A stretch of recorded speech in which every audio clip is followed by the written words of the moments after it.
everyone. Welcome to The Wrong Podcast. My name is Led. This is Joe. Yo. And Colton. Hello. Also known as Coltron. Never been told that, ever. No? Not a day in my life. Okay. Who told you that? No. Who told you? So we have a lot going on today. And Colton, you're actually running things. Hey, today, I am. Our favorite host, Colton. Aw, thank you guys. That's very kind of you. Yeah, we're going to be talking about a couple things. Some really interesting tech talk, mostly, and then we're also going to talk about some movie stuff later. But first, let us talk about what we're all doing right now in typical The Wrong Podcast fashion. So, Joe, what have you been up to? How's your week been? Let's see. Video game-wise, I'm back on Fallout, prepping my settlement for some DLC. Of course you are. Oh, did you hear about that? The Animatron DLC? Yeah, that's going to be the first one out soon. It's like the next mecha, week, too. He was in Fallout 3. He had like a little plot where him versus like the ant lady. Right. The Mechatron. Mecha. It was Mecha something. I remember it was the bug guy from was that New Vegas? Or was that Fallout 3? No, that was Fallout 3. That was Fallout 3. Okay. So yeah, he looks to be making a reappearance. Cool. And I am, of course, waiting for when the DLC comes out and I can trap animals and force my poor settlers to fight Deathclaws. Traveling to Mecca is one of the 5 pillars of Islam if you're ever on Jeopardy. And that's one of the questions. That's the answer. What? And today's Random Moment sponsored by... Brought to you by Coca-Cola. Gillette. I watched, last night, I watched the second Sin City movie, Dame to Kill For. How was it? First movie's much better. Oh, so much better. Yeah, and I felt like they were trying way too hard. It's so weird to make a sequel 10 years after, because that was the thing, that movie came out, I think, 12 years after the original one. No way. It's been that long? Yeah. No, I remember seeing that when I was a teenager. Maybe it wasn't 12 years, but it was like 8 to 10 years. It was around, 2005 or 2006 Something when the first like one that. came out? It was 2006, I believe. So it was still 9 years. Yeah. Well, it came out in 2014, I think, didn't it? But still, Yeah. So weird to make a sequel that long after the fact. The movie itself was okay. It just, the first one was way better. I still couldn't understand why they were killing all these people for this woman in the movie who, why not? Because she was just a bitch. Eva Green's character? Yeah. And, I'm like, wow, you're not even, I wouldn't kill for you. I would kill for Jessica Alba's character, who then, was awesome. No, she, she became crazy. Yeah, but she went, She took, Marv, the basically. Britney Spears to a whole new level crazy. It was like, what the... Great movie, though. Yeah. I mean, the first one's way better, so, yes. Yeah. All right, cool. Edwin, you? What have I been up to? Yeah. Still playing Halo. Nice. It's a disease. It is. I finished uncurable disease. Godzilla Awakening. That was pretty good. Nice. And I just got my hands on Joker by Brian Azzarello. It's a crime noir kind of graphic novel thing, but it's told from the I've read it, point of view. Oh, okay, yeah. Yeah. Well, I will talk about it for the people who of are course. in your brain. Oh, man. Who isn't? It's told from the perspective of one of the Joker's henchmen when the Joker gets out of Arkham Asylum. Right. So it's supposed to be pretty freaking awesome. Yeah. Is it the guy who had the bomb inside his chest? I've that always wanted to know that his guy. perspective. It's not that guy. He dies. told me there'd be lots of lights. No, I read that last year from a recommendation from a friend. My buddy Tommy, I think, told me about that. It's a really great read. So it's always really cool to read things from different perspectives, anyways. And the Joker's such a crazy character that you typically only ever get him from either the Joker perspective or from the Batman perspective. So it's kind of cool to see him from somewhere in between. I'm starting to get that you feel like, is Joker your favorite comic book villain? I don't know. Man, that's a really good question. Because I know you were talking about Underneath the Red Hood was a favorite of yours. You can ask questions like that, Joe. That's tough. It's a personal question. You're saying what's cause a war here? What's your favorite entertainment medium? Well, when we took down Best Villain, you picked Agent Smith. Oh, that's a good point. Yeah, but you picked Joker, though. I did. Right. I knew you were going to pick Joker, so I had to pick something else. Aside from that, still playing Rocket League. I don't know, man. I've been really, really, really busy. Yeah. Yeah. That's about it. I do want to play WWE 2K16. I'm not sure why. I just have this powerful urge to hit somebody over the head with a chair. I mean, there's a chair right there, and Joe's right next to you. We don't have an arena. That's not a chair. That's like an end table. I meant that chair right there. That's a drum throne. It has to be. That doesn't count. A drum throne? You're sitting on a chair. Folding chair. Folding chair. I'm sure we could find one. Yeah, that's about it, man. All right, cool. Next week, maybe we'll have less to talk about because I'm so busy. Next week we're going to have Batman Superman anyway, so we'll be talking about that all together anyway. Yeah. So one part of me feels like I'm going to go into that movie and be let down. I don't know. Early indications are that it's very good. Well, I read something recently, too, about the budget that movie has to make to cut even. What, they spent like $300 million on it? So they spent I think it was $250 million on the movie's budget. So this is production, casting, whatever you consider to be production, and then they spent $150 million on advertisement. I believe it for all the trailers, which is crazy. I mean, if you go to Times Square right now, there are banners everywhere. They've had a really good marketing campaign for it right now. So for them to cut even would be like $500 million, which sounds insanely doable. But then for them to consider the movie to be profitable, they would have to make 15% on top of that. So for them to make even, this movie has to make at least $800 million. Well, it's tracking to open very big. Yeah. So it's doable. Even if the movie I don't think it's going to do as well as Deadpool did, though. No, I completely disagree with that. I think this movie's going to do way better than Deadpool away. Because it's PG-13. Yeah. And it's Batman versus Superman. Yeah. Not Deadpool. Don't get me wrong. I loved Deadpool. Deadpool's great. Yeah. Name recognition counts. I'm just going into this movie very skeptical. Yeah. Me as a DC fanboy, this is like the movie I've always dreamed of watching. That being said, I have been let down by DC multiple times before. Cough, cough, Green Lantern, cough, cough. So going into something like this, I hope that it's really good, but I'm starting to taper my expectations as well. But I also know that if this movie, they have a lot riding on this movie, because if this movie is not as amazing as they want it to be, they have this full slate of movies for the next 5 years. Based off the actors. Based off the actors they've picked. And if this movie doesn't kill it, then they may have to rethink what they're doing before they even start what they're doing. The Entertainment Weekly post of the person who saw it said, they said it was very good.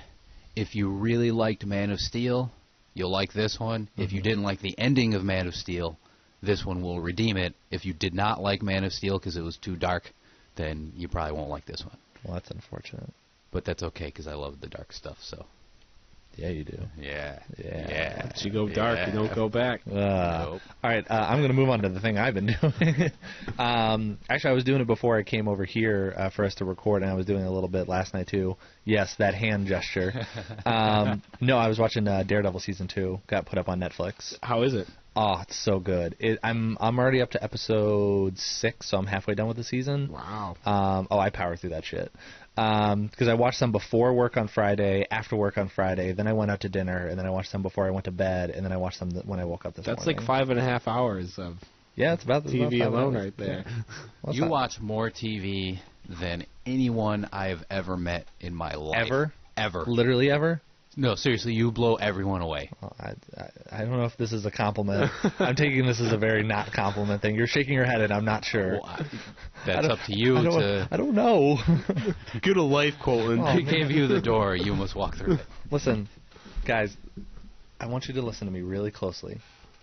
I run a nerd podcast. I need to know this shit, okay? If I don't talk about TV shows, no one on this podcast will. That's a good point. True. That's a good point. You're all welcome for my wealth of knowledge. I do this for you. No, it's really good. If you guys, I don't know if did you guys watch the first season? I got about halfway through. I liked it. Yeah. If you liked that kind of show, it's really good. It's still continuously good. Haven't seen any of it. It's wonderful. I'm trying to finish Next Generation, and that could take decades. Yeah. By the time you're finished with it, we'll actually have starships. Yeah.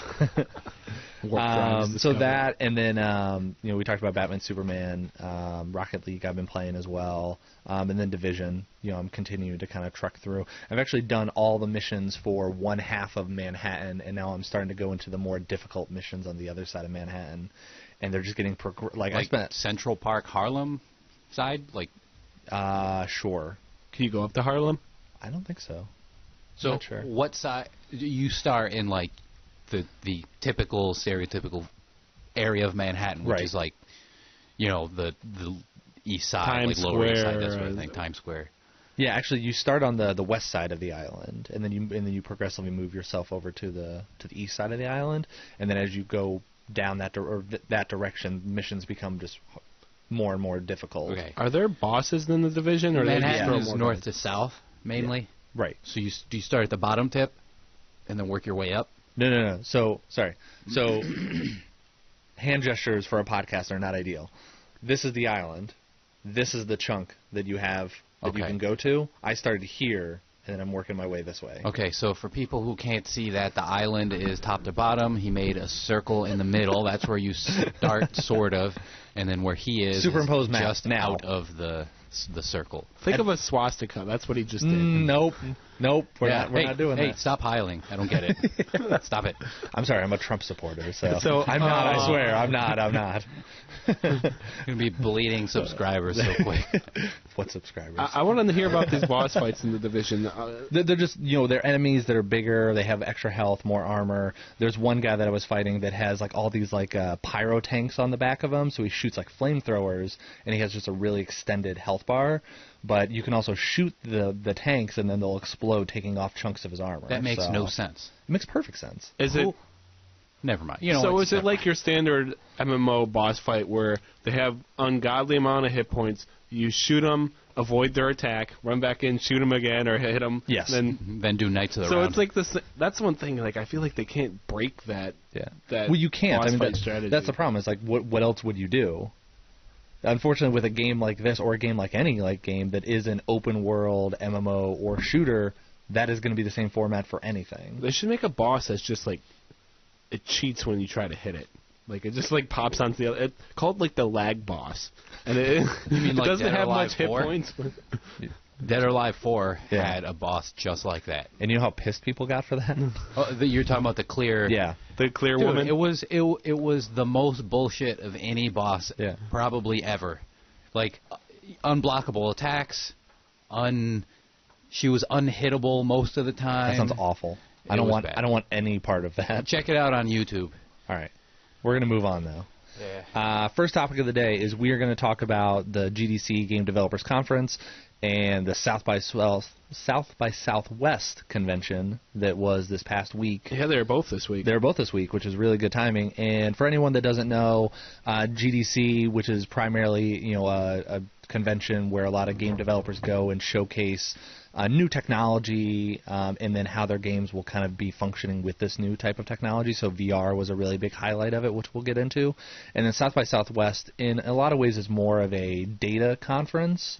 They don't really talk. I mean, they talk about some technology, but they mostly talk about how technology is used in the world, I think. South by Southwest is a weird one. Like I was explaining to Carrie what it is. It's pretty much a music festival combined with a tech concert, combined with like an art show. Tech Yeah. conference. Tech conference, tech show. Yeah. So like they talk about just technology as a whole, but it's not like game specific or computer specific. It's more just how the world works within technology, I think is a good way to put it. So I wanted to just kind of talk about some highlights that kind of go. I know, Joe, you've been doing some research for us about some big events that took place at these two things. So yeah, everybody was talking about the Microsoft Oh, party, boy. after party. So the people that don't know, Microsoft is under fire right now for just getting a lot of shit, as they had a party that was at the GDC concert where they had a bunch of topless schoolgirls. Titillating. I know, very. Dancing around within the party, and apparently it wasn't like sanctioned by Microsoft. It was like the event planning crew that kind of planned it, but a lot of people were complaining that it made them very uncomfortable, so they actually had to put out like an official statement. Like the heads of Microsoft had to put down statements saying, like, we're sorry that we apologize. This is not in line with our values and our core. It was an unfortunate miscommunication and just all this kind of bullshit. That, I mean, I believe that not everybody there agreed to it. Obviously, like the CEO, like Bill Gates, probably didn't sign off saying, yes, I want topless strippers at my GDC conference. But at the same time, someone must have like looked at this and said, what the hell are we doing? How did the CEOs find out? Like, where would a CEO find proof of this? It was probably there. Video. No, there's pictures and videos everywhere. Like, no, I mean where? Like URLs. Where specifically? Yes. Can you link me to these things? I've seen some pictures from him, and it's a really typical party. You've been to GDC, Joe. I have. So. Even one of the after parties I went to, which wasn't even like, it was just a standard anyone could go to. They had like exotic dancers, but none of them were topless. And I've been to game conferences before too, and you're right there. They're not. I mean, they'll have your booth babes and stuff like that. Your people that are, dancing around and in bikinis and scantily clad dresses and stuff like that. But that's even that's more expected from like E3 because that's tailors to the gamers and let's face it, gamers are a bunch of sex sells. As someone who's a marketer, sex sells. Yeah. But to have like openly naked people in a professional setting, because keep in mind, GDC is not really super open to the public. It is more of a professional conference. This is where other developers go to meet other developers. So that's like going to a board meeting and having a stripper at that. It seems like a very inappropriate place to do it anyways, but this place specifically is even more inappropriate in my mind. I feel like Wall Street, that's probably just a standard party for Wall Street. Actually, that's probably a tame party for them. Yeah. If you did the Spike TV Game Awards, something like that, maybe it could fly. Yeah, but I don't know. They're definitely taking a lot of shit for this, and it's very unfortunate. So, Joe, what else you got, though? All right, so that wasn't really tech-related, but GDC developers like to show off a lot of the new tech coming out, and, boy, this is definitely going to be the year of VR. Mm-hmm. That and South by Southwest had a lot of VR showcase, too, and, you could see lots of video of, like, fat dudes wearing headsets looking like complete idiots, but I bet they're having a hell of a time. Yeah, you and me were talking about that video earlier where the guy was playing the Portal VR demo. Yes. If anyone hasn't watched this thing, look it up on YouTube. We'll put a link in the description. We'll put a link in the description, and it's really funny that this guy's basically crawling on the floor and like banging his head into the carpet as he's trying to play this VR game because his perspective of what he has to go to based on what he actually is just different, and it's very funny. Yeah, we got the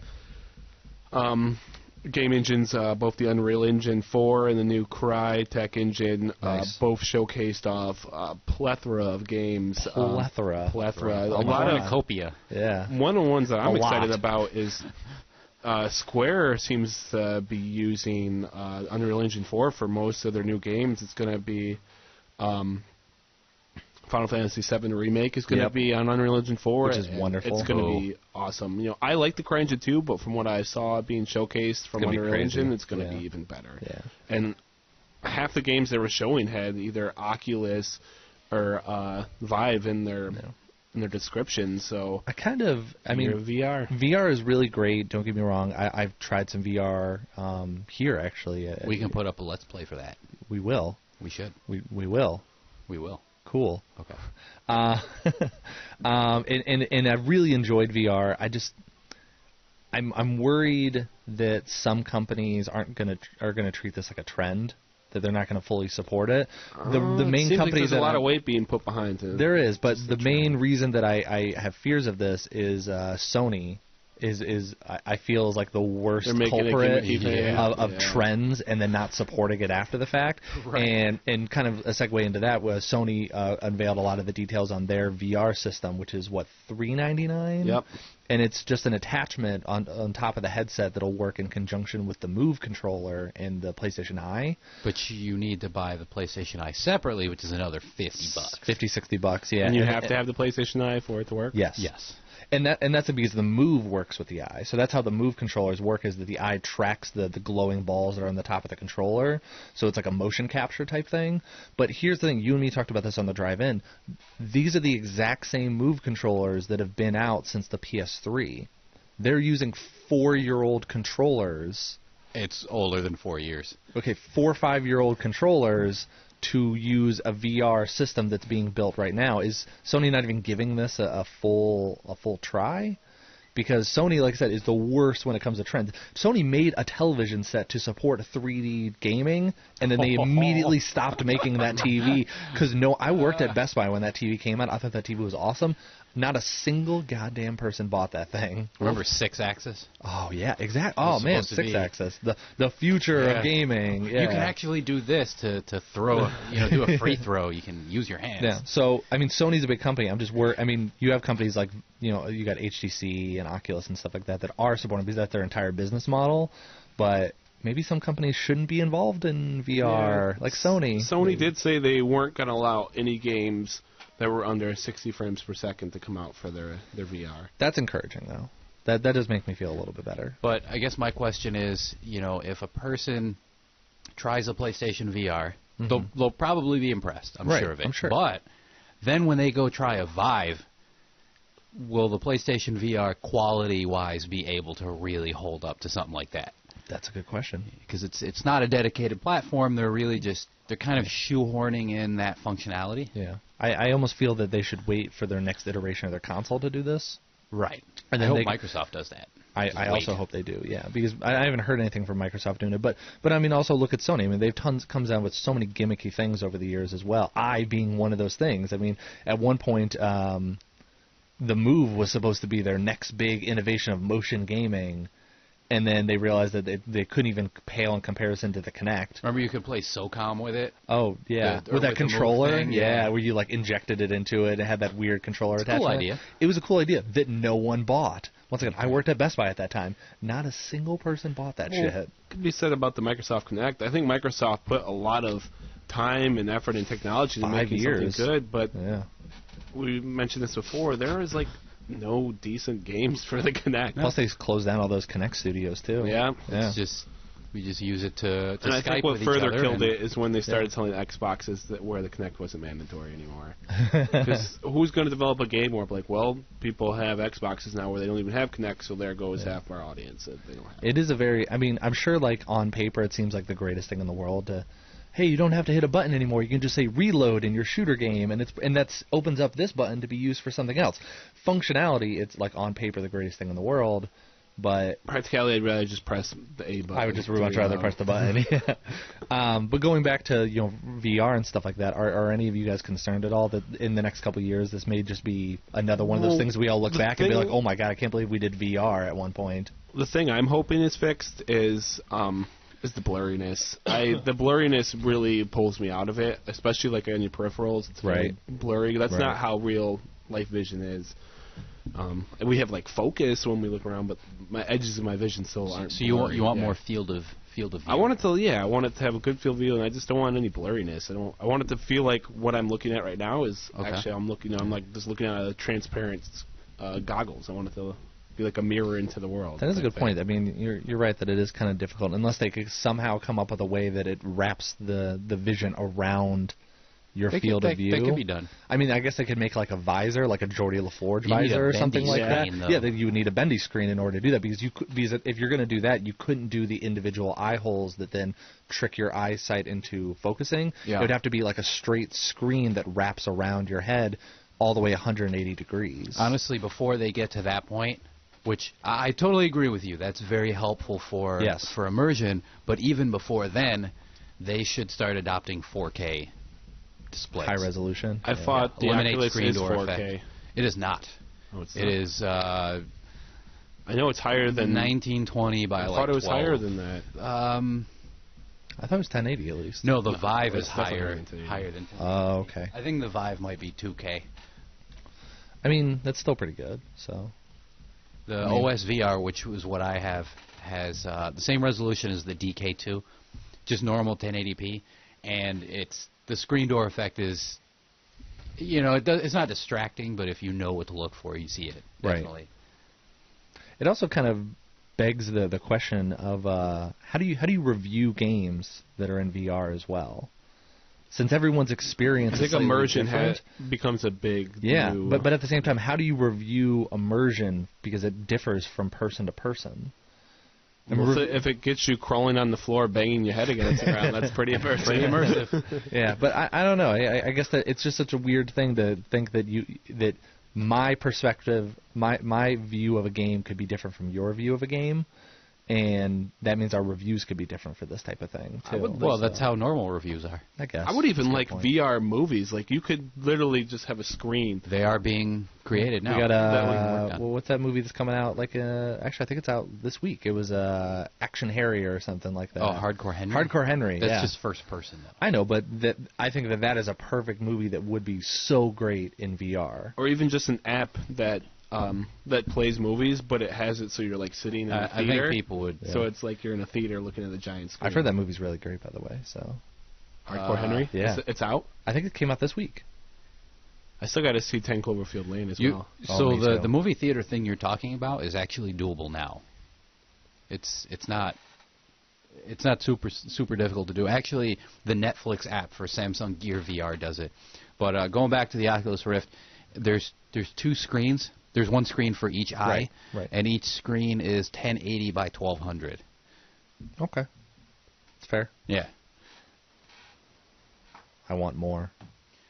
Yeah, it's want better. I don't know if it fully counts as 2K. No, because it's per. Yeah. I mean, you don't combine. That's not how resolution works. You don't put two screens on top of each other and they merge into a better resolution. Right. For VR, each eye gets its own independent screen, and then your brain puts it together. So I guess. So that's probably why the specs are so high, because the graphics card has to. Oh yeah. That's equivalent of rendering two separate screens that are 1080 apiece. That both have to be like over 60 frames per second. Yeah, that's a very good point. Unlike the DK2, the OS VR, and the Vive, where it's just a single screen and it's basically split screen down the middle. And then each side of the screen has a different image, but there's not two physically different screens. That's on the new Oculus and the Vive? The new Oculus is... The consumer Oculus is two different physical screens. Okay. And the DK2 OS VR and the Vive is just one, like a cell phone screen, right. split down the middle. Interesting. Signal-wise. Yeah. All right, Joe, anything else from those things we want to touch on before we move on? Again, VR was the number one thing. There's tons of games that I can't even list that were shown at GDC. Give us one. A single game. Oh, God. So there's a trailer that for the Unreal Engine 4 where they showed all their games coming out, and each game only had like a 3 or 4 second blip. I know which one. But there was at least 50 games that were shown on that. PlayStation said that too. That they're gonna have 100 VR games supported and stuff like that too. Wow. Yeah, they said by like the end of next year, I think. So crazy. If they put their money behind that, who knows? Maybe it won't be a gimmick. But yeah, Unreal, man, that engine's gonna kill it. I think it's here to stay at least for a while. We're gonna start pumped in so much money. Like I think the games that we're seeing now are gonna look like garbage compared to what we'll be getting in the next couple of years. I agree. I can't wait.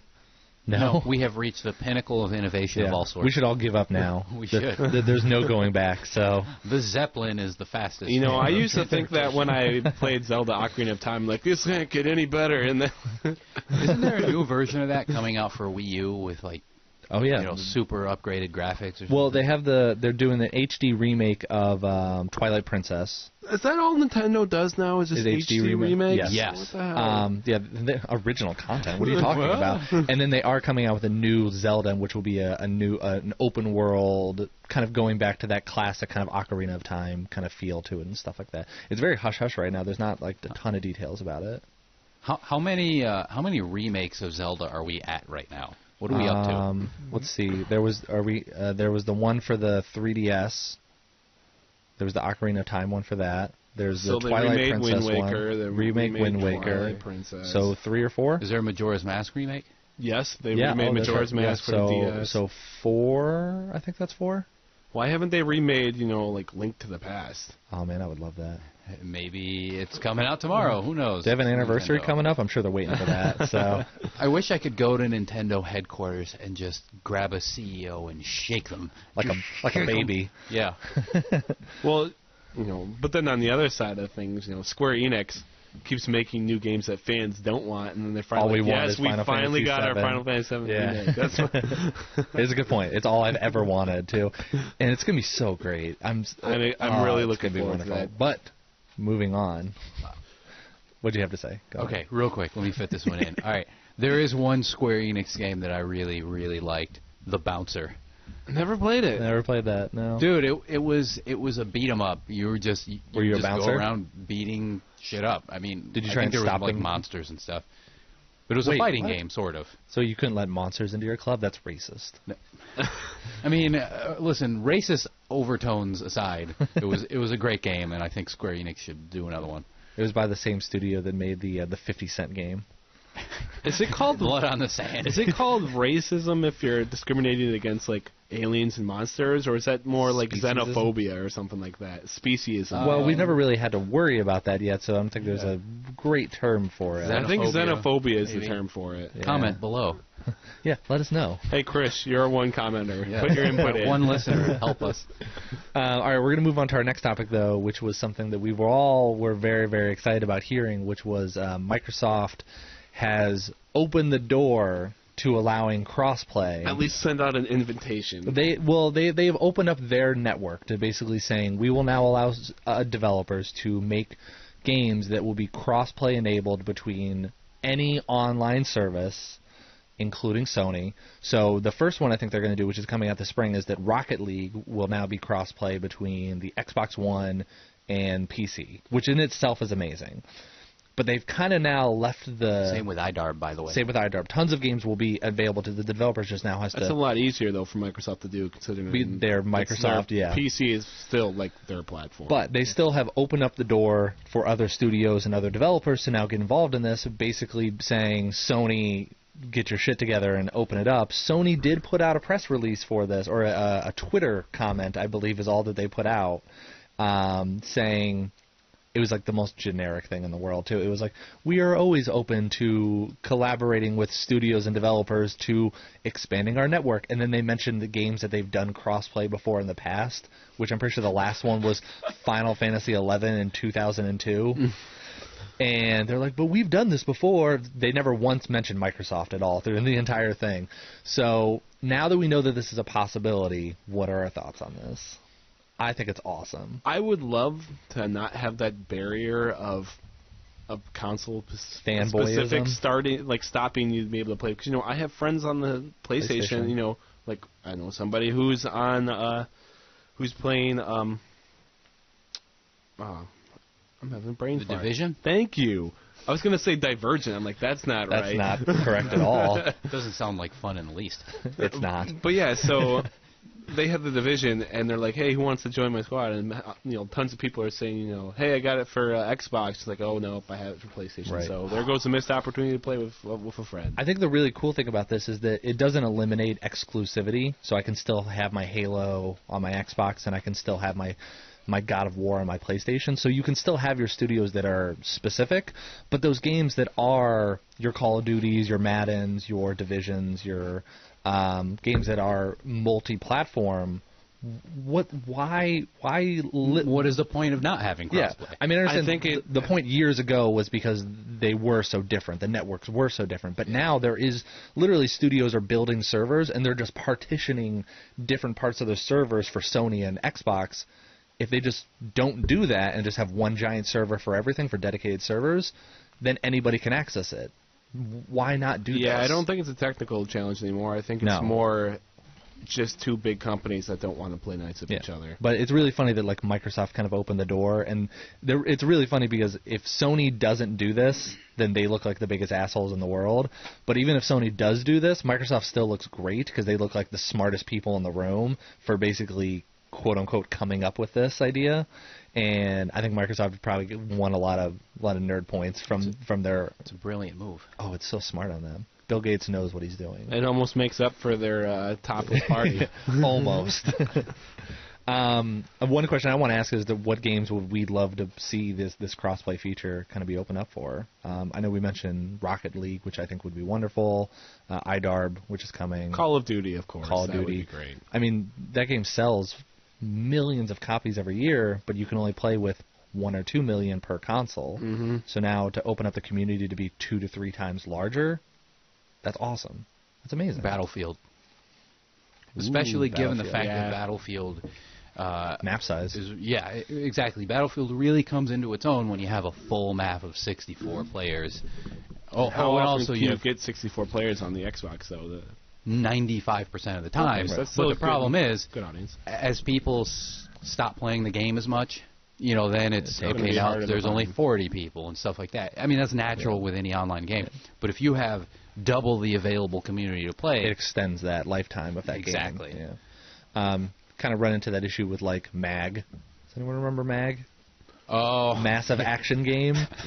Joe, do you know what I used to MAG have was? that. I had never. MAG was heard this of it. game that came out on the PS3 years and years ago, and their whole thing is that they were sponsoring 128 player map size. 256. 256. No sorry. way, on no, PlayStation 3? It was Yeah, huge. it and was like massive. that was the thing. It was like that was like the game was called MAG. I think there was Massive only Action like 4 Game. levels, though. There was only 4 levels. It was all online, and like the map sizes were just ridiculously huge for the time.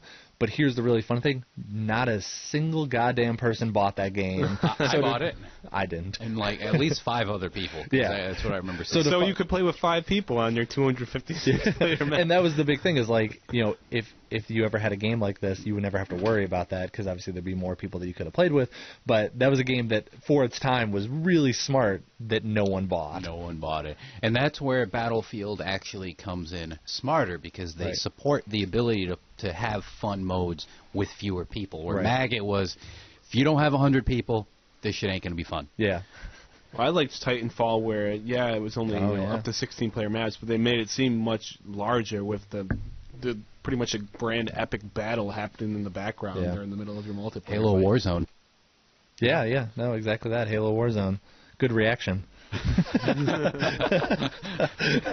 Inside joke. But the one of the biggest problems that I may see with something like this is server trouble.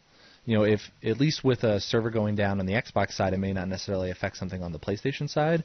If they have server issues for one, they're not going to have server issues for everyone. Half the team disappears. Like a rat. No, that is an honest concern too. So I think it's something they definitely have to look into. But like I said, the door is open. And you can't shut this door now.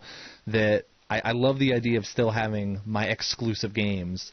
But now I can play all these other games like Division with other people that I want to play all these games with other people at. Yeah. Yeah, So- PlayStation. And Give peace a exclusives, chance. doesn't matter. Yeah. Exclusives are exclusives. They, whatever. Sony, I'll let you know if you do this. I'll let go of that outage you guys had of your network like 4 years ago. For like a month and a half. I'll never mention it again if you get this figured out because I'm still really butthurt about that thing. They're just now supposedly delivering games for that. Yeah, it took me. I got an email like a year ago saying like, "Hey, here's your free games for that outage that you had." I was like, I haven't had a PlayStation in years. I got a free copy of Infamous. I thought they did that previously because I got a free copy of Little Big Planet. There were like waves that they did. So, yeah. Okay. So you were in the I was in- 50th wave. Yeah. I didn't get jack shit. Yeah, I got Infamous and some zombie game for free. But once Dead again- Nation. Dead Nation. Yeah, that was exactly pretty it. cool. Yeah, so it was like Overtop, right? Yeah. So, no, I think it's a really cool idea. I think I'm really really excited for this. I think it's a long time coming, but I also think it's going to probably take a while for stuff like this to like really have a shared network. I don't know. I'm excited. Honestly, I don't think it's going to happen. You don't ever think it's going to happen? I just don't see the two. You don't see him playing nice? No, I don't see it. Really? It's not going to happen. All right, that's fair. Maybe I'll put my foot in my mouth, and I gladly will for this, but I'm pretty sure it's not going to happen. What a downer. Totally downer. No, man. We'll see. I think it's actually doable. That also helps. That helps the multi-platform developers Right. give their games extra legs, Right. which they want for DLC purposes. Oh, and so on. that's perfect too. That's another issue we're going to run into as well is that console-specific DLCs, like Division, is getting DLCs a month before PlayStation. I don't know if you could really do that if everybody shares the same You network could. now. Could you? You just make it so that you'd have lobbies Yeah. of just that DLC. racing games have done it. Fighting games have done it. I guess. If you don't have these characters, you can't play in this lobby. That sort of thing. That's a good point. Yeah, I mean, I guess you could still do Xbox lobbies, PlayStation lobbies, shared lobbies, and then you can only go into the shared ones if everybody has the same DLC pack or something like that. Hey guys, we didn't even mention the kid in the corner. Would you want to play with that Nintendo kid? That Wii U kid? The one hiding behind the garbage? Yeah, no, that's a really good point. Maybe I like my community too much that I don't want to extend it to the Sony slums. Oh, boy. Oh, God. A little bit of elitism here. Yeah, maybe, yeah. Well, when I go to IGN forums, for example, I don't know what's been going on the last couple of years, but you cannot go in there and say the X word. You can't, because well, to be fair, IGN is a PlayStation place. Like that place, I've always felt was a PlayStation. I mean, they used to have a podcast that was just about PlayStation when Greg Miller worked there. Well, that's okay. And now that he's gone, they have a bunch of Xbox guys, but they were running PlayStation favoritism at IGN for a decade. No. This runs past favoritism. Okay. Like, I got into a massive Facebook argument with two fucking idiots. You fed the trolls. No, listen. It was like a friend of a friend's Facebook page, and she posted some Xbox thing, and I said, well, okay, granted, the Kinect didn't work out, but at least they tried something new. Yeah. That's one positive way to look at it. Sure. And I just got jumped on by these two idiots. And they just kept going and going. I was arguing for like hours. Oh, my God. It was bad. And also, this person on whom's Facebook wall I was arguing with these idiots, they were being really cruel. And I'm sitting here trying to like fight two dudes at once, and she didn't jump in, so I just unfriended her because. It was that was dirty as fuck, man. That wasn't cool. I want to. You need to show this to me after this. I'll show you. I really want to see it. Listen, Colton, if you come over this house, I have a party, and two guys jump you. Was this Kate? And I Facebook? just no. Okay. No. And and I just sit there sipping my tea, drinking my tea. What a weird party you're having. It is a weird party. I mean, did you get so mad while talking to you guys where, like, you have to get up from your keyboard and you, like, pace around the house and just thinking about your response you're going to say? You're just like, I can't wait for them to respond. I got such a good thing. You're the kind of guy that, like, is in the shower and you're thinking about an argument you had from, like, a week ago. Or you're thinking about a conversation you're going to have that next day or something like that. Like, I can't wait for her to follow this exact script that I came up with.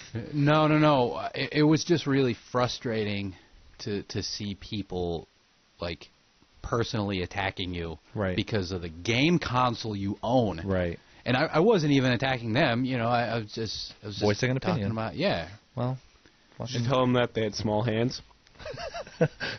You know what? From their Facebook pages, Deadpool baby hands. It kind of looked like they were maybe in their late teens, or something, or I don't know. One looked like a teenager, and one looked like he was in his late 30s. So I can tell you one thing right now: I have a much more exciting life than those assholes do. Everyone's still butthurt about this. When was this? This was like a year ago. No, it was just upset about it. Still, it just wasn't cool. Right. It wasn't cool. That's kind it's like the one time I made a mistake back when you could comment on CNN articles. I decided to comment on one. Did I get just like torn apart? Like, all right. We're going to move on to our final topic of the day before we do our debate, which we didn't get a chance to do this last week, unfortunately, but we're finally going to do it now, is we're going to talk about some recent trailers that have come out for the moving pictures. X-Men, Batman vs. Superman, Ghostbusters, and Captain America. We're all looking at Joe because we hate when he does that. His announcer voice. X-Men, Captain America. You should have to like request permission before we remove the muzzle. We'll put it back on. But we're going to talk about each trailer one by one and just kind of our general impressions of them. First one I do want to talk about, because we didn't get a chance to talk about it last week. I'm really, really excited about talking about it this week, is the Captain America Civil War trailer, which in my mind was a great trailer. It was really great. I thought it gave a lot of amazing story elements that everybody's talking about they Spider-Man. were missing. But then obviously the really big one was the final reveal of what the Spider-Man suit will look like officially in the MCU. So what do you guys thoughts? Well, he what is he doing now? All he does is he web slings away Captain America's shield, ties up his hands, and then he does like a superhero entrance that like Deadpool likes. Yeah, and he's gonna do the jump. And then he says, "Hey guys," and that's it. Yeah, I mean, you're right. It's not like the best look at him overall, and it's the only look we have at him so far. That being said, in my personal opinion, it's the best Spider-Man costume we've ever gotten in live action, like by leaps and bounds, in my opinion. I really like it, but it's not my favorite. Which one's your favorite? Because there's only 3. So. Amazing Spider-Man. Really? That's my least favorite. I prefer Tobey Maguire, but I like that costume. That's my least favorite. Wait, the first one or the second one? Because there was like a slight change between 1 and 2. I don't Mostly remember. just the eyes, the big eyes from Spider-Man 2, or the Amazing Spider-Man 2, versus the little yellow ones from the first movie. I would have to look at a picture. Okay. I do respect the Civil War costume where they're going for the kind of 70s costume. A little bit. You know all the memes with Spider-Man? It's that one. Yeah, a little bit. Oh, the horrible cartoon that came out. There people are like, shit's on fire, yo. That's that one. It is that costume. I know. I just think it looks really great. It does a lot of callbacks. The shuddering eye effect that it does. I lost my shit when I saw that it did that. That was so cool. So that is pretty cool. Yeah, Joe, your thoughts? Well, as far as his costume goes, sure. I think his costume's different looking than everybody else in Captain America's costume. Like they all have the whatever material, Deadpool has the same material. Captain America has that armored realistic kind of. Yeah, it looks like it's woven with Kevlar or something like that. Whereas like his costume now, it seems very bright. From what my research, because I research these things, has kind of revealed is that his costume is going to be made by Tony Stark. So we're going to get 2 different costumes of Spider-Man. That we're going to get his version of the costume before he meets Iron Man or Captain America, and it's going to be his very kind of young teenage version of a Spider-Man costume, maybe like Tobey Maguire's like ski mask and like spray painted or something like that. Kind of, what a 15-year-old kid would make a costume. It's the human spider. Yeah. The bone saw. Bone saw is ready. And then he joins Iron Man's side, which is the impression we're getting from the trailer. So Iron Man makes him a costume, and that's the costume that Iron Man makes for him. So that's why it has like the eye shutter thing, because that's a very technically advanced type of thing that I'm sure a 15-year-old kid probably couldn't make on his own, and the web shooters and stuff like that. That's all stuff that Iron Man makes come on, for you're not him. giving Peter Parker enough credit. He's a child genius, man. I'm not saying that the web shooters aren't his, but maybe Iron Man makes a better version of it. So both Amazing Spider-Man costumes have the yellow eyes. That is not true. Amazing Spider-Man 2 had the big-ass white eyes. I don't know. I promise you I remember this. in the first Spider-Man, it was like real reflective, almost like he put like Oakleys inside. Well, in the first one, they were like sunglasses that he like took out the lenses and just put sunglasses things. But in the second one, in the first Amazing Spider-Man, but in the second Amazing Spider-Man, he had really big white eyes, which was a lot more Ultimate Spider-Man looking anyways. So I promise you. I saw the stunt double when he was here in Rochester. What else happened in that trailer? Because Spider-Man definitely stole the show. So Spider-Man was kind of the big thing. A couple different things that I took away from the trailer was kind of more of the story elements that we're getting away from it. For instance, Black Panther's involvement in everything. So we saw an explosion at a building, and then the very next shot was the actor Chadwick Boseman, I think is what his name is, and he's like laying on the ground, kind of looks like he's been beat up. So he plays the son of the president of a country called Wakanda, and their president's title is the Black Panther. So his father dies, and I think that he blames Bucky for the attack. So that's why Black Panther is after Bucky. Yeah. Didn't I like that. Yeah. I thought too they showed War Machine looking like he died too. Yeah. I think it's a bit of a redirect type of thing, but I doubt that he'll die, but I hope not at least. But I mean he definitely that if anything kind of fuels, I'm sure, Iron Man, Tony Stark's rage to take down Bucky as well. There was one shot in the trailer that if you freeze frame it at like just the perfect moment, and it's a shot where Iron Man and Cap are fighting, and you look in the background, you actually see Bucky's body on the ground, missing his robot arm, like it's been ripped off. So I'm assuming that that'll be kind of the final confrontation, that Iron Man takes out Bucky, and then they have to go toe-to-toe to settle it. Well, then there's that shot, too, where you get to see pretty much either side of the Civil War as they're, like, running at each other. And kind of great like shot. Amazing shot. Yeah, you're right. I was right. Second Amazing Spider-Man has bigger Ultimate Spider-Man looking eyes, so I prefer the second one. I do, too, yeah. I mean, the costume is still okay, but I think what I really like about it is the new Spider-Man one is that it has those big eyes, but it also has the shrinking, like, Steve Ditko kind of looking eyes as well, when it does, like, the lens thing. With the big border, Oh, exactly. So when he's being, his sarcastic self and give him his shrinky eyes. Exactly, yeah. The Tobey Maguire one's pretty cool, though, because it's got a mesh. Yeah, it was okay. I like the mesh. I hope we get a cross movie now. Since Spider-Man's in another movie, I hope we get a Spider-Man with Deadpool. That's never going to happen. It would be so great. But in the comics, that's like... Comics and studios, totally different thing. Well, it's really interesting, too, because now that Spider-Man is a part of the MCU, I don't know if you guys know much about the deal that Sony and Marvel made. I do not. Okay. Nope. So Sony obviously has had not a lot of great luck recently with Spider-Man. And then there was like all that leaked data from like 2 years ago, or it was like a year or two ago. Remember all those leaked emails and stuff like that? Mm-hmm. Yeah, exactly. So how the deal works is that Spider-Man is going to show up in this one movie. He may show up in a future movie, but I think the contract ties him to be at least in this one movie. Sony will make $0 from allowing their character to be in this movie. So that's one part of the deal. It seems like a really shitty deal for them so far. Doesn't seem right. But Sony is also going to be making another Spider-Man movie in 2017 or 2018. I can't remember.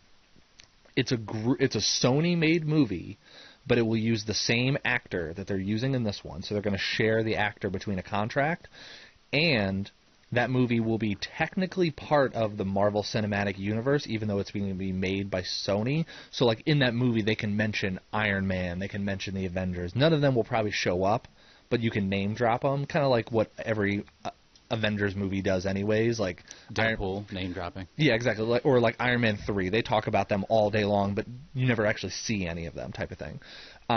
But Kevin Feige, who is the producer of all the Marvel Studios movies, he's been involved in Marvel Studios since Iron Man 1. He's like basically the guy that is running the show of literally everything. He is going to be producing that Spider-Man movie for free.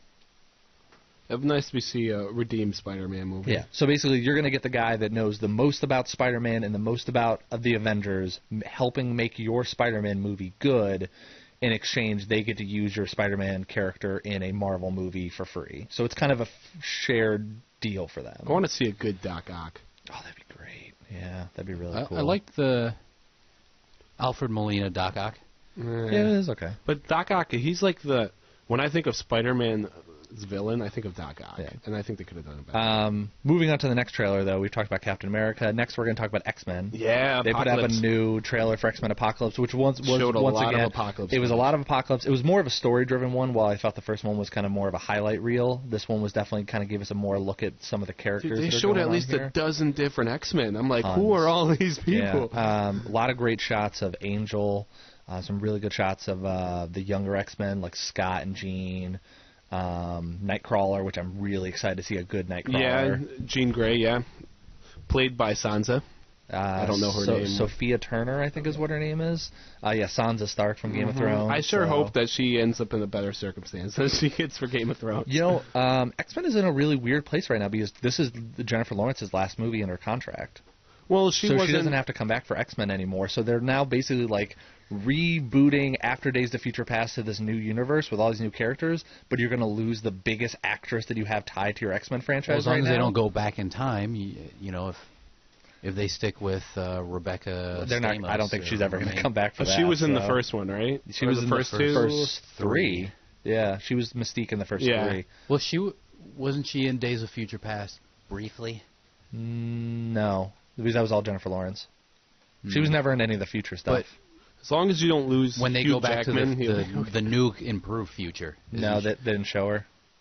Huh. Okay. As long as they don't lose Hugh, because I think if he goes, he's done. He's done. Well, you cannot have another. So he's Wolverine not in besides Apocalypse, him. but he's making one more Wolverine movie, which is rumored to be a part of. It's going to be kind of very heavily driven off the Old Man Logan storyline, which is like the best Wolverine story. Huh. And after that, he says he's done. He's been doing it since 2001. But he is. They're losing Hugh Jackman. I can't think of anybody else. They're losing Jennifer Lawrence. I'm pretty sure James McAvoy and Michael Fassbender maybe only have another movie or two in their contract. So they're basically losing all of their big name people after they did a reboot of their own universe. Ouch. They're kind of in a really weird position right now that I don't think they're going to have the best of luck trying to recuperate from it. That hurts We can momentum. apply to be superheroes in X-Men. I guess. Would you want to be better an start X-Men? working Would out. I want to be an X-Men? Yeah, I'd want to be an X-Men. I'd love to X-Men be would you that. Do I get to pick my own power, or do I have to be an X-Men? You have to be a pre-existing X-Men. Iceman. If you could be an I actor, want to be Sean Ashmore. He hasn't really been shown much. Not recently, but I mean the last time we saw him was Days of Future Past. He was awesome in that though. He did the whole like surfing ninja thing. Surf Ninja, like that movie Surf Ninja. Dude, I'd want to be Gambit. Of course you would. you would want to be. Wait. Do you want to be cool Gambit, or do you want to be X-Men Origins Wolverine Gambit? No, I want to be like Southern. Actually, Southern Yeah. Gambit. Not. You say there. That's the worst Southern accent I've ever heard. I got to work on that. As a Southern person, I'm insulted by that accent. Evan, what X-Men would you want to be? If I had to play them in the movie Sure. coming up in 2019, summer, Sure. Whatever. I would be Miles Morales, Spider-Man. Not an X-Men. That's definitely not an X-Men. That is a Spider-Man. I'm sorry. So we're limiting it to X-Men. Yes, That's why I asked Jeez. what X-Men you'd want to be, because we're Why are talking we- about X-Men. because they're They're all rebooting white. and losing. That's not insanely They could true. CGI your Well, color, man. Whoa, They could. that is They racist. could. I'd be kind of impressed, but racist. Hey, Oh, Spider-Man's shit, I black don't- now in the comics. Still not an X-Men.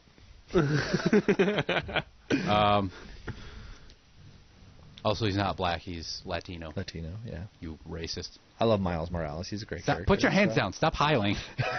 What is it with everyone? But what do we all think of the X-Men trailer, though? I thought it was great. I thought it was probably the better X-Men trailer we've gotten recently. So. I like seeing that they're showing like Apocalypse is from the like over 1,000 years ago, and Just say you liked it. It's great. Yeah, no, I kind of like knowing a little bit more of that backstory and kind of where they're going with this. I'm really curious to see how this movie's going to end, because the question I bring up is how do you take down a god, basically? Like, how do you actually defeat the all-powerful mutant whose ability is basically all mutations? Stop going to church.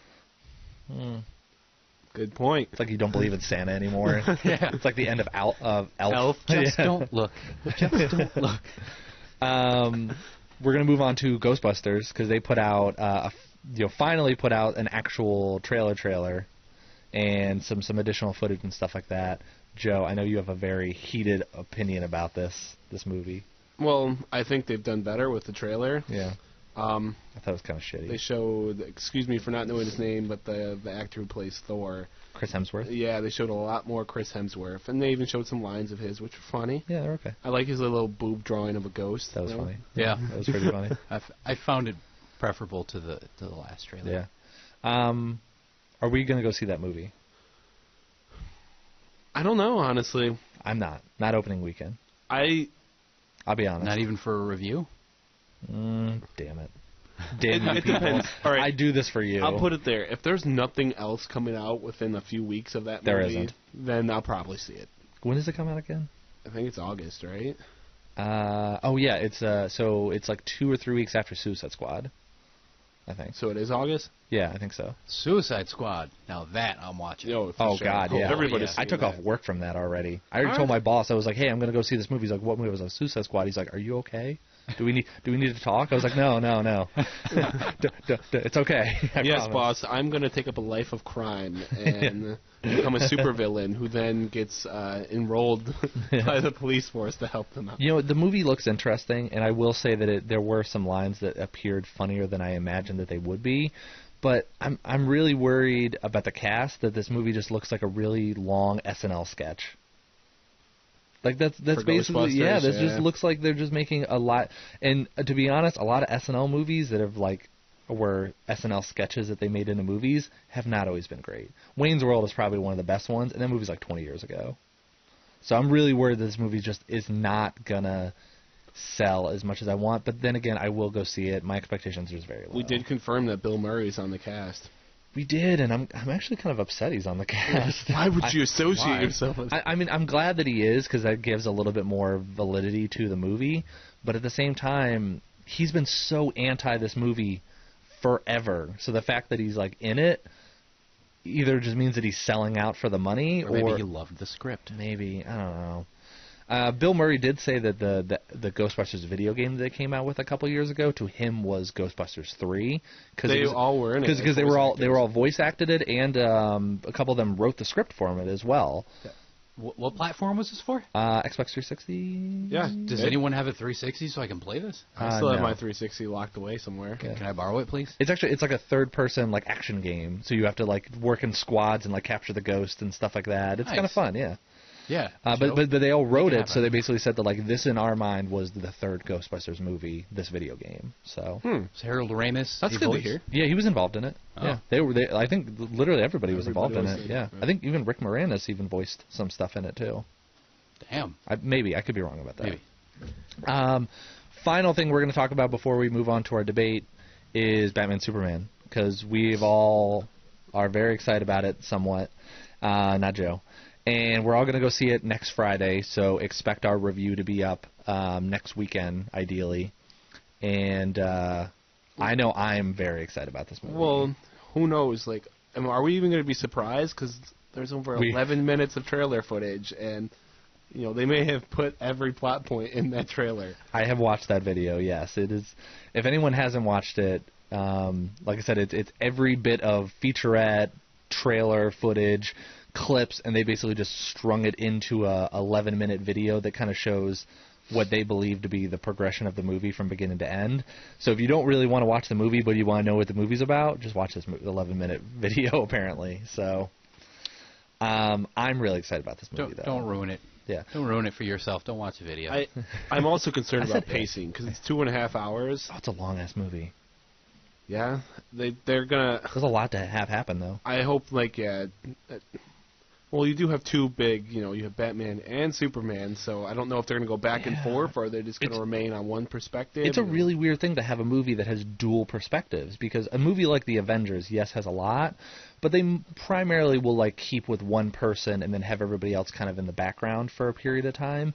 This is a movie that I don't think we've ever really gotten a movie that just has two perspectives of a movie that is a movie that's shared by two. Of course we have. Like what? The Prestige. Oh, yeah. It's the perfect movie with dual perspectives. That is a really good point, actually. And Christopher Nolan is producing Batman vs. Superman. Is he still working on that? I believe he still I thought he was. involved. I thought he was consulting. Listen, all he has to do is look over that script and it turns into gold. Turns into gold. So what do you guys think of? How do you think Ben Affleck will perform? I think. You think he'll be better than for this universe, because this is a very particular kind of universe too. I think he's going to be a very good fit. He's not my favorite Bruce Wayne, and depending on his performance of Batman, he may be my favorite Batman, because from everything I've seen, his action just looks so awesome. It reminds me of the Arkham games. He definitely has the chin for it. Oh, that fight scene in the trailer? Where he's dual taking people down. It's fast-paced. It looks so cool. That being said, in my mind, no one could beat a better Bruce Wayne than Adam West. I was going to say Michael Keaton. Michael Keaton is my favorite Bruce Wayne. He is you want to dance with the devil in the pale moonlight, so... how about you, Edwin? Are you really pumped about this movie, though? Yeah, I think he's gonna knock it out of the park. And the reason I think that is because he doesn't really seem to have much of a choice now, does he? No. That's a good point. But listen, wow, I really hope I don't suck. Yeah. Starting with the fight scenes, if they're anything like Watchmen, which I hope they are. I do too. Dark Knight and Dark Knight Rises and those movies were good, but the fight scenes were always lacking a little something. Yeah, I think this movie will do it. Oh, yeah. It's going to be pretty brutal. And, I trust Ben Affleck. He's already done the bad superhero movie. It's a good point, too, that, he wouldn't take on a project to risk his career, because he's been building his career as, a very successful filmmaker and actor, rebuilding his career over the last over the last 10 years. So why would he risk a franchise that he wasn't 100% comfortable with? I mean, he's directed amazing movies, directed award-winning movies. Yeah. So why would he take on a project like this that he wasn't fully involved with? So yeah, I agree with that. That's a really good point. Well, it probably helps that I believe the person who wrote Argo wrote Batman versus Superman. Yeah. So if you probably know the guy and you trust him, and I mean that's a person that helped you have an Oscar-nominated movie. Ben Affleck directed that movie, so... He did. Yeah, so exactly. So, we're going to move on to our debate now, and... Debate time! You know what? I think you just do it to piss him off now. All right, guys, so this week, our debate, going in line with the superhero movies that we more or less have just talked about, we are going to be debating the best superhero costume. I am sure glad I don't have to go against Colton. Oh, man. You guys are lucky sons of bitches. Anyone that knows me is watching this right now and be like, either Colton was really upset he's not doing this or very thankful to these guys that he's not doing this. No, it's going to be a really great debate. I'm really excited. The only advice I'd give you guys is if you guys want to pick super specific versions of costumes instead of just saying one hero generically, maybe we'll give you some extra bonus points with me. Just saying. Okay. Well, I'm just saying Batman. That doesn't. I mean, what Batman? Like, what are we talking about here? So, you know what I mean. So, we got Joe versus Edwin. We're gonna do our 3 minutes. You get 3 minutes apiece, and then we'll do our 1 minute rebuttals at the end. Joe's gonna go first. God damn it! I get to pick. You get to go first. All right. So I just want to start off my debate here by giving an honorable mention to the Hulk's pants, because those things are truly indestructible. You win. End of episode. So no, I picked because what's the most badass suit? Iron Man suits, and I realized there are an unbelievable amount of suits, and probably in his comics there's even more than are shown in the movies. But specifically, I'm going to pick his most powerful one shown in at least the movies, and that's the Hulk Smasher. Hulkbuster? Hulkbuster. Hulk Smash is a move the Hulk does. But yeah, the Hulkbuster. And Iron Man's suit literally gives him his power. If he doesn't have his suit, he is nothing. He punches somebody, it's not going to do anything. But with the Iron Man suit, he can take on gods. Good point. And it gives him everything from he can fly, he can shoot energy rays, he can keep it in a backpack, but specifically he charge his phone battery. Yeah, and there's that little thing too that it relies on his life force in order to operate the arc reactor. Yes, the arc reactor. I was going to call it the bluey core thing. Bluey core thing. But Hulkbuster is the epitome of that because he takes on the Hulk, which can throw Loki around, who is also a god. Sure. And he gives, while the Hulk still tears the shit out of the Hulkbuster, it takes a beating that nothing else could. Like, I don't even think Batman could make a suit that could take on the Hulkbuster. All right, that's a good argument. So. And it's cool. It's always in his awesome red and gold colors, so it matches, gold showing his wealth and red showing his inner rage at wanting to bring peace and justice to the world. Get another minute. And and it has Jeeves inside of it, so he gets a Jarvis Jeeves. What the fuck? You know what? I thought Jeeves because Jeeves is inside Titanfall, which is kind of similar to it. Right. It has an old late '90s search engine. Exactly.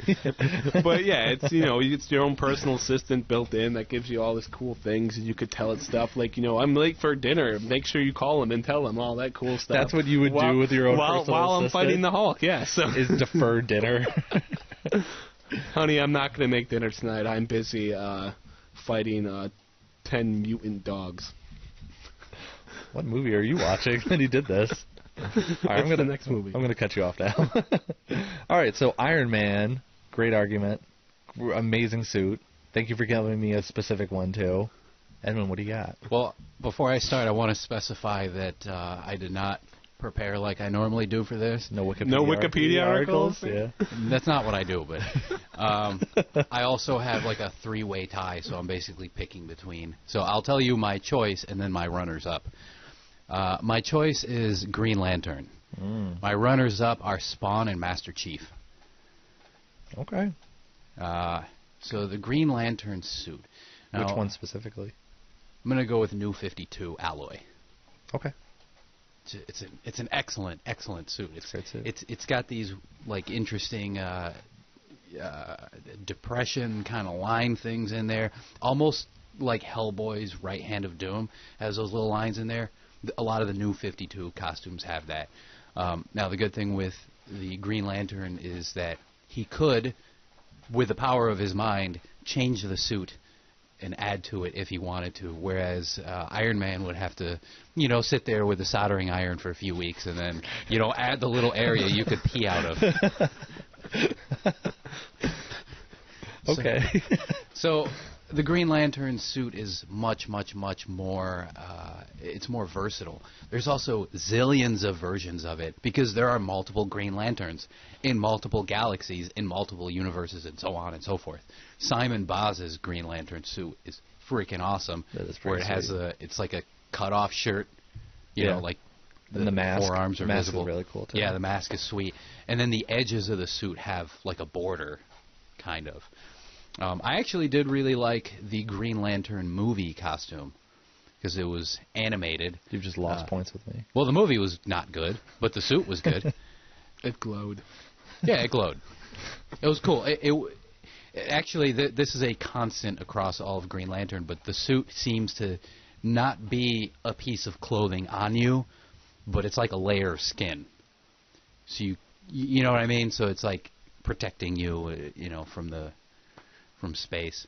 So like if you Under Armour this wouldn't happen. Costumes. You got another minute? Yeah, it's Ultra Under Armour that can be changed with the power of your mind. Help you fly, help you, go near the sun or something like that. So as far as power is concerned, I got to say it's much more powerful than Iron Man's suit. Iron Man's suit, hey, good for you. He built that. That must have taken zillions of dollars, squillions even. But we're talking about multi-dimensional suit that is your skin. I mean, this is a whole other level we're talking about here. You're talking about shit that's put together with screwdrivers. With some advanced AI, but okay. What's more advanced than getting messages from OA? That's some next level shit. See, you're speechless. So, do I get rebuttal time now? You could rebuttal as of whenever the fuck you want. I want to say the only thing that you brought up about the suit was the design work on the suit. It's got some intricate lines on it. That's not the only thing. The suit doesn't do jack shit. It's the ring that gives all the power for the Green Lantern. The ring provides the suit. But the suit doesn't do anything. He could literally go around without that suit and still be Green Lantern. That's a good point. Iron Man, if he doesn't have his suit, he is not Iron Man anymore. That means He's Iron Tony Man Stark. Sucks in comparison, then. But that's why it's the suit, because the suit makes the superhero. Green Lantern suit. If I were you, Edwin, you should have went with Spawn, because I would have been tough to battle Spawn's costume. Dude, honestly, I should have went with Spawn. I really should have went with Spawn. Because Spawn's costume gives him the power. Do you want to give him another chance to pick it? No, I concede. I concede, and here's why. Here's why. Here's one of the reasons why. I actually personally now think Spawn's suit is better. And on top of that, I went to Colton and I said, maybe I should go with Spawn. And you're like, no, Green Lantern. You talked him out of Spawn. You did talk me out of Spawn. No, hold on. We were in my office next to the rats. You talked me out of Spawn. I didn't say that I didn't. I'm saying that I did talk you out of it because I don't like the Spawn suit. So you would have been at a disadvantage because I knew what his was. So he would have won instantly anyway. I don't concede. I'm going to try to fight it out. All right. So, yeah, my argument was that the suit doesn't make the superhero for the Green Lantern. That's a good argument. I do actually have a good argument coming up. Go for it. What I will argue is that the Green Lantern suit gives the artist a lot more freedom with the design. So the Iron Man suit, you're kind of stuck with a lot of the same variations, but there's been so many different versions of the Green Lantern suit that have gone from one extreme to another. Hulkbuster, okay, I mean, that's sort of different, but it's the same suit, but just like bulky. But there's many different versions of the Green Lantern suit with many different layouts and many different approaches. So even just from an artwork, a penciling and artwork standpoint in the comic books themselves, I feel like the Green Lantern suit has more variations to it. Okay. Colton, how many variations do you think there are of the Iron Man suit? No, Hulkbuster. You said Hulkbuster. You did say Hulkbuster specifically, but I mean, hundreds probably. I mean, you're right, because that does depend on artists, but also era and different purpose. It's like Batman from the 90s, where he had like a different suit for every different hero he fought. I feel like you did kind of pigeonhole yourself by saying Hulkbuster. Well, I said pick the best version, so I mean, you did too. You picked New 52 specifically. That's true. I thought Edwin was going to go with like Batman. Yeah, actually I did too. Batman is a really good suit. Yeah. If you'd gone Batman New 52, we could have had a good debate then, Batman versus Iron Man suit. Oh, that would have been great. Well, money versus money. Yeah. No, well, New 52, there's only two versions of the Batman suit, right? There's the Justice League kind of kryptonite one, and then the normal one. At least Green Lantern. So who won this here? There's a shitload Can I Green take Lantern my trophy and go home? You both had really good arguments. Bullshit. That's all right. Edwin knows that I love Green Lantern, and I also know that he loves Green Lantern, so I'm sure that may have been part of the decision of picking it. Yeah, I kind of shit out today's... Okay. Joe wins. Yes. That's okay. That's usually what Joe does. In a row. So I tried the Joe approach. Of losing? So doesn't feel so good, does it? So if my calculations are correct... I wouldn't know. I usually win. If my calculations are correct, the current standing of all of our wins or loses goes me, Joe, Edwin.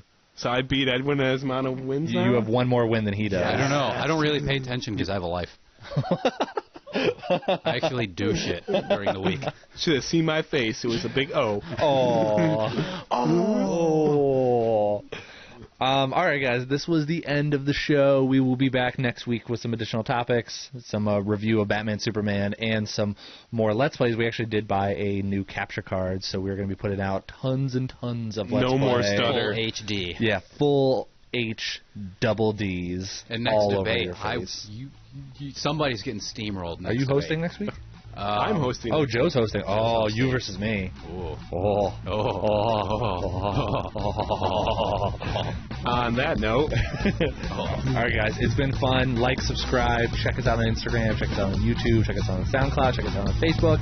And soon also check us out on Apple iTunes. And have a good day. All right. See ya. Bye.